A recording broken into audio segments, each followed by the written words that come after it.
धन्यवाद मान्यवर, आपने इस अति महत्वपूर्ण विषय पे मुझे अपनी बात कहने का मौका दिया।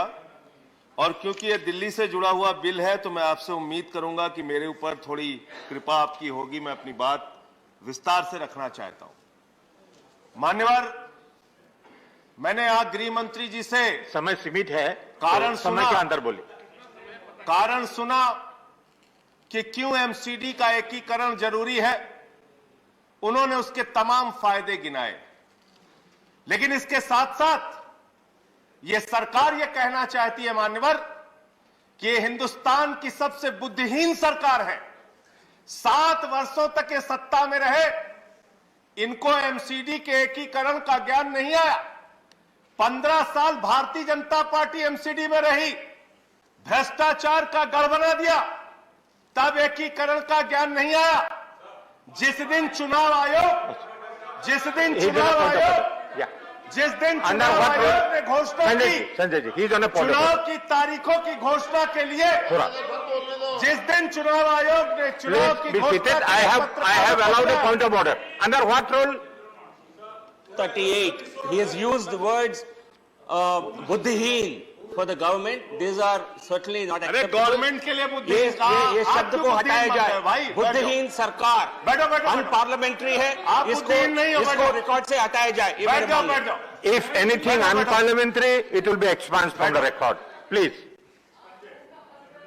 7 साल के बाद इस सरकार को दिन में अचानक सपना आया। उस दिन मान्यवर 9 मार्च की तारीख थी। चुनाव आयोग ने तारीखों का ऐलान दिल्ली में एमसीडी इलेक्शन के लिए करने के लिए प्रेस कॉन्फ्रेंस बुलाया।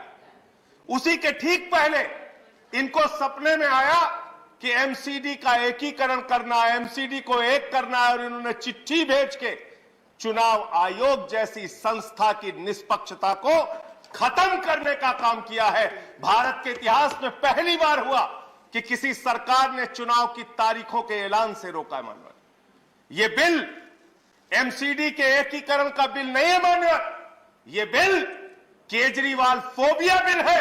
अरविंद केजरीवाल से आपको डर लगता है, आपकी हिम्मत नहीं है चुनाव लड़ने की।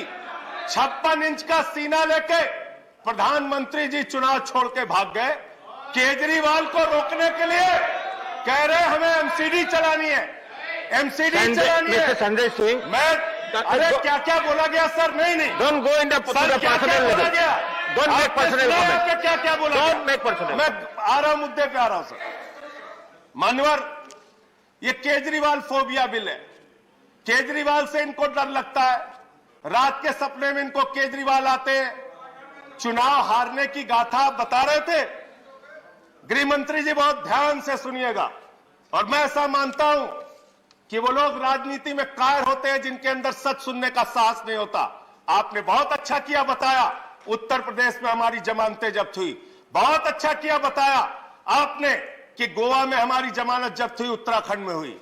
मैं सोच रहा था 51 से निकालूंगा तो आप ज्यादा शर्मिंदा हो जाएंगे, लेकिन मैंने कहा बात से ही शुरू करते हैं। शुरू कर रहे हो सर। ये 80 में चुनाव में लड़े, तमिलनाडु में 0 सीट आई। 84 में लड़े, 0 सीट आई। 89 में लड़े, 0 सीट आई। 91 में लड़े, 0 सीट आई। 96 में लड़े, 1 सीट आई। 2001 में लड़े, 4 सीट आई। 2006 में लड़े, 0 आई। फिर 2011 में लड़े, 0 आई। 2016 में लड़े, 0 आई। 41 साल, 42 साल to do with the bill. आप बिल पे कितना बोला इन लोगों ने? यहां पे जमानत जब्त की कहानी सुना के बंद करूंगा। साहस रखिए, साहस रखिए। केरल में 82 में 0, 87 में 0, 91 में 0, 96 में 0, 2001 में 0, 2006 में 0, 2011 में 0, 2016 में 0। आपका टाइम खत्म हो चुका है। आपका टाइम इतना ही है और आपका टाइम खत्म हो चुका है। ये गलत, फिर भी आप बोले रहे हैं, गलत तरीका है। और एक ही बात को रिपीट दिल्ली का बिल है, दिल्ली के बिल पे रिपीट ना करे, दिल्ली का बिल पे बोले। यहां ये बताया गया कितने सीटों पे जमानतें जब्त हुई। सर उत्तर प्रदेश सुन लीजिए। सर उत्तर प्रदेश सुन लीजिए। 2012 में 10 साल पहले तो ये बिल लोग है चुनाव लड़े nothing to do with 398 Uttar Pradesh. Seat पे ये बिल 229 दिल्ली के लिए आप जमानत दिल्ली जब्त का हुई। बोलिए। गृह मंत्री जी, हिंदुस्तान ही नहीं पूरी दुनिया में आपकी पार्टी का जमानत जब्त कराने का वर्ल्ड रिकॉर्ड है, वर्ल्ड रिकॉर्ड। इतिहास पलटिए और जानिए। और मैं आपको बताता हूं, परम प्रतापी प्रधानमंत्री आदरणीय नरेंद्र मोदी जी पंजाब गए सर प्रचार करने, 73 सीटों पे लड़े ये लोग, 54 सीटों पे वहां इनकी जमानत जब्त हुई। अब एमसीडी बिल पे आता हूं, सर आप खत्म कीजिए, इन्होंने कहा कंक्लूड कीजिए। सौतेली मां, ये गृह मंत्री का शब्द है सर, गृह मंत्री के शब्दों का जवाब नहीं दूंगा सर। सौतेली मां उन्होंने कहा, सौतेली आप मां वाइंड अप कीजिए, आप वाइंड अप सौतेली कीजिए। मां आप कौन है? आप दूसरे बात बोले जा रहे हैं।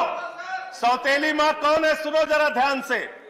2014-15 में दिल्ली को मिला 325 करोड़, 2015-16 में 325 करोड़, 2016-17 में 325 करोड़, 2017-18 में 325 करोड़, 2018-19 में 325 करोड़, 2019-20 में 325 करोड़। सर, जब से आम आदमी पार्टी की सरकार बनी है, लाखों करोड़ रुपए का टैक्स दिल्ली की जनता देती है, मात्र 325 करोड़ रुपए आप हर साल देते हैं। और हमने एमसीडी को कितना दिया? माननीय गृह मंत्री जी जरा 2 मिनट ध्यान से सुनिएगा। एमसीडी को सर आप वाइंड अप कीजिए, आपका सर टाइम खत्म हो देखिए, चुका है। मुद्दे पे बोल, आप कहिए तो फिर नहीं बोलते। मुद्दे का कोई सच आप नहीं कहिए है, तो नहीं बोलते सर। टाइम कॉन्स्टेंट है। आप नहीं बोलते। दिल्ली से जुड़ा हुआ मुद्दा, ये मुद्दा भी नहीं सुनेंगे। एमसीडी का मुद्दा तो वो सुनने दीजिए सर। आखिरी 1 मिनट आपको दे रहा हूं, आखिरी 1 मिनट। ऐसे करोगे तो फिर कोई बोल नहीं पाओगे। इतना कमजोर मत समझना, इतना कमजोर मत समझना।